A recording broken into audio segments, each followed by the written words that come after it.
Qatar Turkey విదేశాంగ మంత్రులు తాజాగా ఇజ్రాయెల్ మీద నేరుగా ఆగ్రహం వ్యక్తం చేశారు.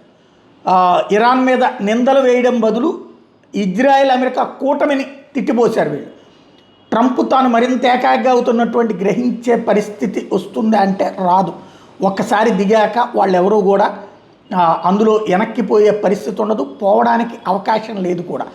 ప్రస్తుతం వచ్చేటప్పటికి ఈ కూటమి గెలవకపోతే సమస్య, గెలిస్తే ప్రాబ్లం లేదు.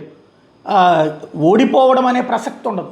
యుద్ధం సుదీర్ఘకాలం పాటు సాగించాలన్నదే ఇరాన్ ఉద్దేశం. ఎలాగూ తను నాశనం అయింది, మిగతా గల్ఫ్ దేశాలని అలాగే అమెరికా ఇజ్రాయెల్ ఆర్థిక సంక్షోభంలోకి నెట్టాలన్నది దాని ప్లాన్. మరి ఇరాన్ ప్లాన్ సక్సెస్ అవుతుందా, లేకపోతే ఇరాన్ని దెబ్బకొట్టి తమ దేశాల్లో ఎదగాలనుకుంటున్నటువంటి అమెరికా ఇజ్రాయెల్ అధినేతల ప్లాన్ సక్సెస్ అవుతుందా అన్నటువంటిదే రాబోయే రోజుల్లో తేలాల్సినటువంటి అంశం.